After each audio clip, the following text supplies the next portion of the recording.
Hello, Realty Pros. Today we're going to learn how to create a buying template using our Dotloop premium account. Okay, so I've already launched Dotloop, but once you get to your computer, launch Dotloop, and you're simply going to go to Add Loop in your top right-hand corner. And once you do, you're simply going to name your loop. Now, I recommend you naming the loop with your buyer's first and last name, the transaction type, which is purchase, and then the property address once you get it.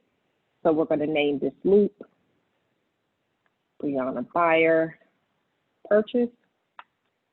Then once we get that ratified contract, we'll come back and update it. Simply click on Continue, and then you're going to see Loop Template. Now, because we've already created these templates for you guys, all you have to do is select Buying Template. So you click on Buying Template, Continue, Done. And voila, it's that easy. Your buying template is being created.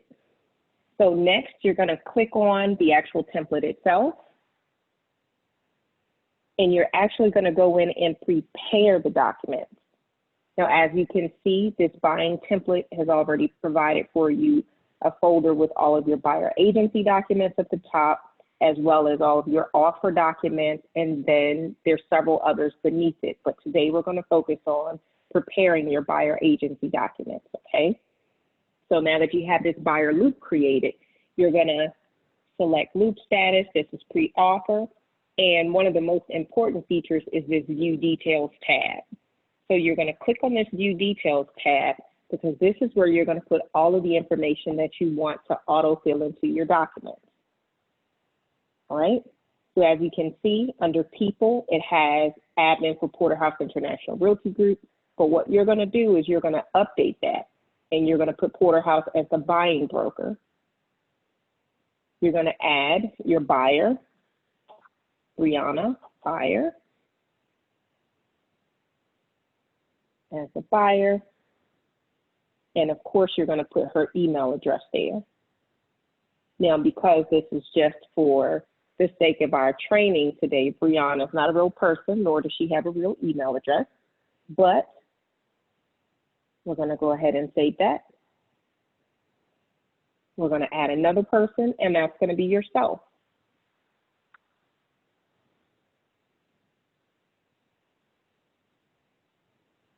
All right, so we're going to go ahead and add your information. Now, oftentimes Dotloop will save it, so if your information is already in there, it'll show you your name and your email address, so you simply select it, and then you have to assign your role. You're the buying agent, and you're going to add that person.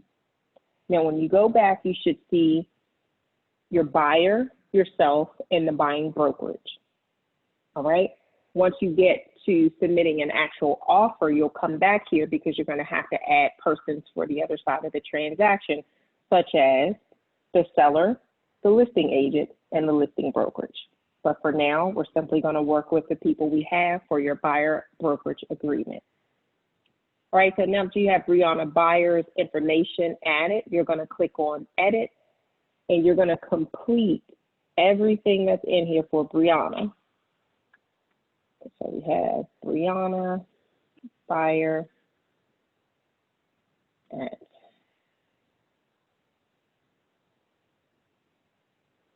trainingloop.com. You know that that is not an accurate email address, but this is just for training. You're going to put her email address, her telephone number, street name,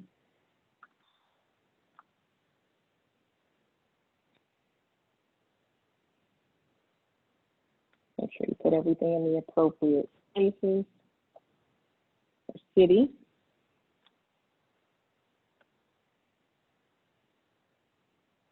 Now remember, all the information that you put here is going to populate into your contract.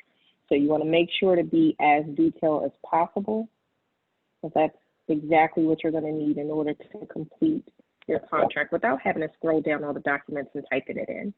All right, so you're going to go to Save, and then you're going to do the same thing for yourself. So you have your information,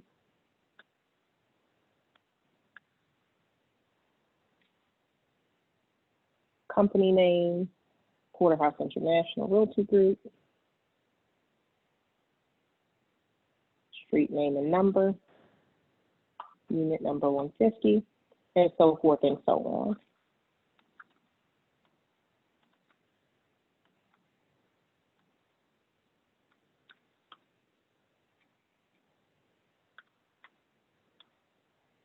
But this is very important, so do not skip past this. And then you're gonna click on save. All right, now that you've added the persons necessary, you've added your buyer, you've added yourself, as well as assigning your buying broker. Now you've completed all the information. You're simply gonna click save. Once your save is successful, you're gonna go back to your loop. And you're gonna click on the box to the left of your buyer agency documents folder in order to select all of those documents at the same time. Then you're going to go to open. Now, once you open the documents, you're going to see this autofill section. Now, it's simply going to confirm the information that you just put in. So you see Brianna Buyer. You're going to see your name there as a buyer's agent. It's going to confirm all of your information as well as the buyer's information, and then you're going to select autofill. Right? Now, one of the most important things to do once you've done that is to select save right away, and trust me, you want to save that immediately, because in the event that anything happens, you don't want to have to do it all over again. Right? So now that we've saved that information, you're going to scroll down your documents, because many of the items will have autofilled, but there are going to be some things that you're going to have to touch up as you go through your documents, such as on your understanding whom agents represent. As you can see, there are a couple things that need to be selected, such as buyer. It's the buyer who's received this disclosure. That Porterhouse in your name represents the buyer, so make sure to check those boxes. Consent for dual agency. Firm name, make sure to put your firm name here.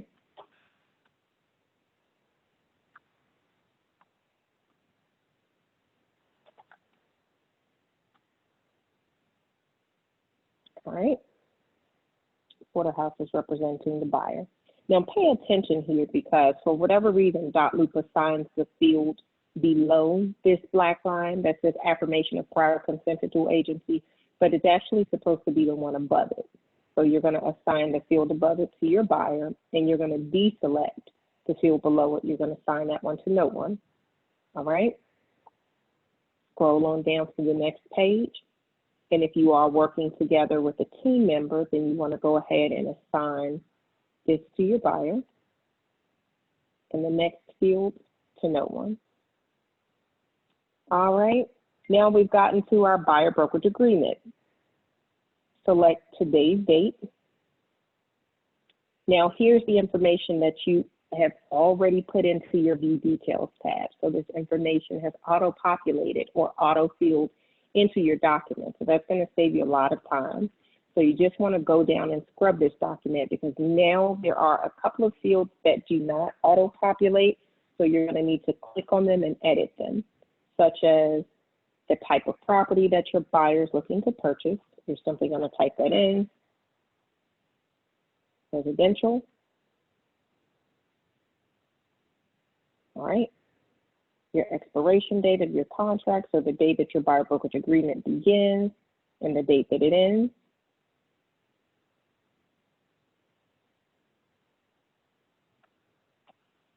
Terms for termination.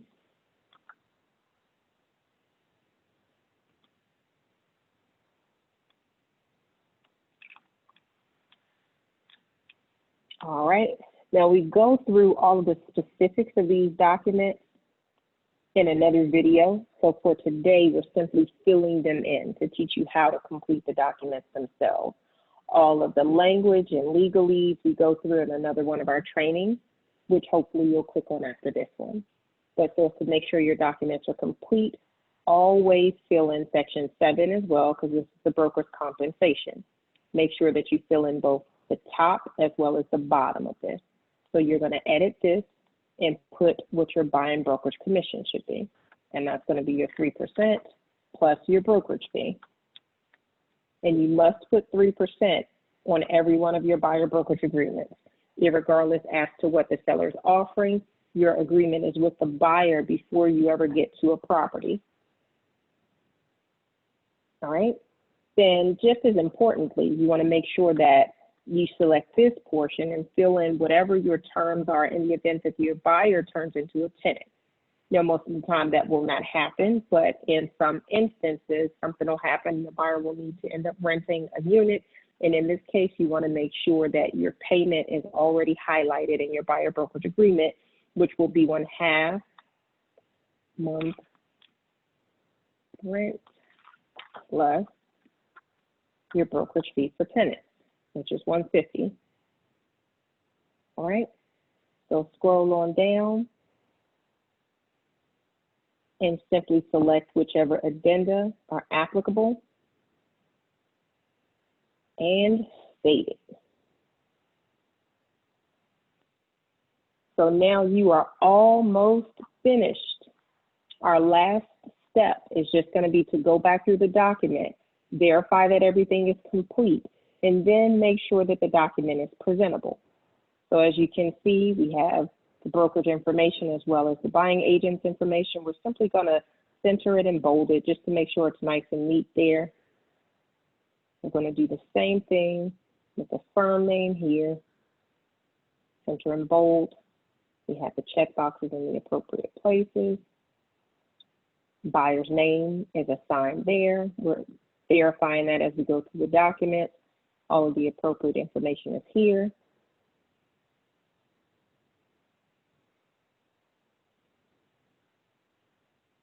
And we are all set. At this point, we're going to save and share the document. We have Brianna Buyer's information already in the document. We already have her email address. So we're simply going to click on on share. And as you can see, there are 5 fields that are assigned to Brianna, and the permission that she's been given says sign. There are other permissions as well. If you're sharing it with somebody that you only want to be able to view it, you give them the permission to view. Other permissions are can fill in the event that you send the buyer something that you want them to be able to complete. Okay, you don't want to give a buyer the option to edit in private. That is just for you and team members that you're working with. So now that you have the permission as can sign, you click on share and done. Now your buyer brokerage documents are ready for the buyer to sign. Congratulations, you just completed your buyer loop.